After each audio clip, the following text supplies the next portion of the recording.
அஸ்ஸலாமு அலைக்கும் வரஹ்மத்துல்லாஹி வபரகாத்துஹு. அன்பார்ந்த அனைத்து உறவுகளுக்கும் இனிய இரவு வணக்கம். சும்மா இருந்த சங்க ஊதிக்கெடுத்தான்ற மாதிரி இந்த லூசு பயப்புல பார்த்த வேலையால் எல்லா பக்கமும் மிகப்பெரிய ஒரு கலவரம் ஆகியிருக்குது. ஜஸ்ட் ஒரு 2-3 டேஸுக்குள்ள மட்டும் 9க்கு மேலே 2 சரக்கு கப்பல்கள், அதே போல் கிட்டத்தட்ட 7 எண்ணெய் கப்பல்கள் தாக்கப்பட்டிருக்குது. பாருங்கள், ஃபாக்ஸ் நியூஸில் வெளியாகின தகவல். எல்லாத்தையும் முடிச்சிட்டு Iran, which is being very badly defeated. Pretty soon I'll be declaring the Hormuz Strait a territory of the United States. Well, time is running out for Iran to make a deal as President Trump sets his sights on that Strait of Hormuz. Hello, everyone. Welcome to the final hour of the Big Weekend Show. So a White House official says the president was joking about making the strait a U.S. territory. உங்க president jogging பண்ணியதால வந்த விளைவு என்னன்னு பாத்தீங்களாடி? They're angry and insist that will never happen. This comes as tomorrow marks 60 days since that memorandum of understanding was signed between the U.S. and Iran, but fighting continues in that Strait of Hormuz. The U.S. naval blockade remains in full effect and CENTCOM forces have redirected 62 கிறுக்கு கூட்டம். அவன் சொன்னதால வந்த விளைவை பாருங்க. அவன் சொன்னதால வந்த விளைவு அது. அந்த ஜனாதிபதி ரம்பட் பயப்புள்ள சொன்னதால வந்த விளைவு. அடுத்ததா மொத்தமாகவே பாருங்க, மக்கா துறைமுகம் முற்றிலுமாக இந்த வீடியோ காட்சியை போட முடியாதுன்னு நினைக்கிறேன், அதனால தான் நான் உங்களுக்கு ஃபோனில் காட்டுறேன். ஒட்டு மொத்தமாகவே மக்கா துறைமுகத்தில் நிறுத்தப்பட்டிருந்த கப்பல்கள் மற்றும் முக்கிய தளங்கள், அதாவது அந்த இவங்களுடைய துறைமுகத்துடைய முக்கிய தளங்கள் எல்லாமே ஒட்டு மொத்தமாக சிதஞ்சி மொத்தமாகவே நாசமாக போயிருக்குது. 1300 தொழிலாளர்கள், அதாவது இதில் கிட்டத்தட்ட 1300 தொழிலாளர்கள் பாதிக்கப்பட்டிருக்கிறாங்க அப்படின்னு தெரிவிச்சிருக்கிறாங்க மக்கா துறைமுகத்தில். அது மட்டுமானு பார்த்தா ஓமானுடைய மிக முக்கியமான தீபகற்பத்துக்கு பக்கத்தில் ஆயில் வந்து மொத்தமாகவே சூழ்ந்திருக்குது. இந்த வீடியோ காட்சியை நான் கடைசியில் போடுறேன். இது குவைத்துடைய நியூஸ் தான், அது நம்மளுக்கு காப்பிரைட் இருக்குது. அந்த வீடியோ கடைசியில் போடுறோம் பாருங்கள். மொத்தமாகவே ஒரு தீபகற்பமே மொத்தமாகவே ஆயிலில் மூழ்கிய காட்சி தான் அது. இந்த நிலைமை இப்படியே தொடர்ந்தால் மிகப்பெரிய அளவில் ஒரு பாரதூரம் ஏற்படும் அப்படின்னு சொல்கிறாங்க. எங்கே போய் முடிய போகுதுன்னு தெரியலை. ஆனால் ஒரு வார்த்தை, ஒரு ஜோக் எங்கே கொண்டு போய் விட்டுருக்கு பார்த்தீங்களா? ட்ரம்ப் வந்து ஸ்ட்ரைட் ஆஃப் ஹார்மஸை நாங்கள் வந்து எங்களுடைய டெரிட்டரி ஆக்க போகிறோம், நாங்கள் எங்களுடைய கட்டுப்பாடுக்குள்ளே கொண்டு வர போகிறோம் அப்படின்னு சொன்ன ஒரு வார்த்தை எத்தனை கப்பல்கள், எத்தனை பிரச்சனை. இந்த தலைமைத்துவத்தில் இருக்கிறவங்க சரியான ஒரு முடிவு எடுக்காத பட்சத்தில் இல்லை, அவங்க விடக்கூடிய ஒரு சின்ன வார்த்தைகள் எந்த அளவு பாரதூரமாக்குது பார்த்தீங்களா? எந்த ஒரு அறிக்கையும் விடக்கூடாது, அமைதியாக இருக்கிறாங்க.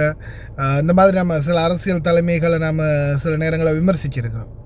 ஆனால் அவங்க சொல்லக்கூடிய வார்த்தைகள், அவங்க சொல்லக்கூடிய கருத்துக்களால் எந்த அளவு விபரீதம் நடக்குது அப்படின்றத இந்த இதுலேயும் பார்த்துட்டோம். இந்தியாவாக இருக்கட்டும், ஏன் இப்போ ரீசெண்டாக நடந்த நரேந்திர மோடி பிரச்சனை, ஹசீனா பங்களாதேஷில் ஒரு குறிப்பிட்ட குழு வந்து சும்மா ஜஸ்ட் ஒரு வார்த்தை தப்பாக யூஸ் பண்ணதால் வந்த வினை. அதே மாதிரி நேபாளில் சோஷியல் மீடியா பிளாக் பண்ணி இளைஞர் யுவதிகளுக்கு ஒரு சில வார்த்தைகளை பிரயோகித்ததால் அரசியல்வாதிகள் வந்த வினை. இலங்கையில் மிகப்பெரிய ஆட்டம் காட்டப்பட்ட அரசாங்க ஆக்கிரமிப்பாளர்களுக்கு முற்றுப்புள்ளி வைத்த சம்பவம் அதுதான் முதல். ஆனால் நம்மளுடைய நாட்டை பொறுத்தவரையில் பொருளாதார ரீதியான மிகப்பெரிய சிக்கல்கள் வந்ததுக்கப்புறமா தான் மக்கள் ரோட்டுக்கு இறங்கினாங்க. ஒரு வார்த்தையால் மொத்த ஆட்சியை கவுந்து போனது அப்படின்னா நேபாள சொல்லலாம், பங்களாதேஷை சொல்லலாம். இந்தியாவிலையும் நரேந்திர மோடிக்கு எதிராக வந்த ஆர்ப்பாட்டம் போராட்டம். இந்த மாதிரி ஜஸ்ட் ஒரு சின்ன மிஸ்டேக் விட்டால் போதும், மிகப்பெரிய ஒரு கலவரத்துக்கும் மிகப்பெரிய ஒரு பேரழிவுக்கும் காரணமாக அமைஞ்சிடும் ஆட்சியாளர்கள். அதற்கு உதாரணம் இந்த இப்போ நடந்துக்கிட்டு இருக்கிறது. பொறுத்திருந்து பார்ப்போம். நாளை ஒரு நாள் பாக்கி இருக்குது. நாளை ஒரு நாள் மட்டும்தான். 18ஆம் தேதியிலேருந்து என்ன நடக்கும் அப்படின்றத படித்தவனுக்கும் ஈரானுக்கும் அமெரிக்காவுக்கும் தான் தெரியும். பொறுத்திருந்து பார்ப்போம். பிரார்த்தனை பண்ணுங்க.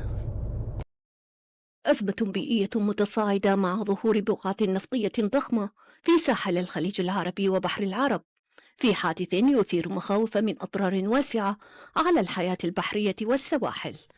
سواحل عمان وجزيرة قشم الإيرانية شهدت حادثتي تسرب نفطي منفصلتين، ففي عمان وصل النفط المتسرب إلى أجزاء من الساحل، بينما ظهرت بقعة نفطية على الساحل الجنوبي لجزيرة قشم في واحدة من أسوأ حوادث التسرب النفطي خلال السنوات الأخيرة. We're seeing a major oil slick at Keshem Island. نشهد بقعة نفطية ضخمة في جزيرة قشم. هذه أكبر بقعة رأيتها في الأشهر الأخيرة منذ بدء الصراع بين إيران والولايات المتحدة. كنا قد رأينا بقعة نفطية أخرى أصغر بكثير. المنظمة البحرية الدولية التابعة للأمم المتحدة أكدت أن الناقلة الجانحة قبالة سواحل عمان كارولين قد جنحت في أواخر يونيو الماضي، وعلى متنها نحو 800 ألف برميل من النفط الروسي، وتخضع الناقلة لعقوبات دولية، مؤكدة أن وضع الناقلة وعملية التعامل مع الحادث يزداد تعقيدا بسبب ضخامة كمية النفط الموجودة على متنها واحتمال اتساع نطاق التسرب ووصولها للمناطق الساحلية، إذ تتحرك مع الرياح والتيارات البحرية. وتعمل السلطات العمانية على احتواء التسرب وتقليل تداعياته بالتوازي مع جهود للتعامل مع الشحنة المتبقية داخل الناقلات من المناطق البحرية المهمة في المنطقة، وسط مخاوف من أن تتحول الأضرار البيئية الناجمة عن التسرب إلى تكلفة اقتصادية.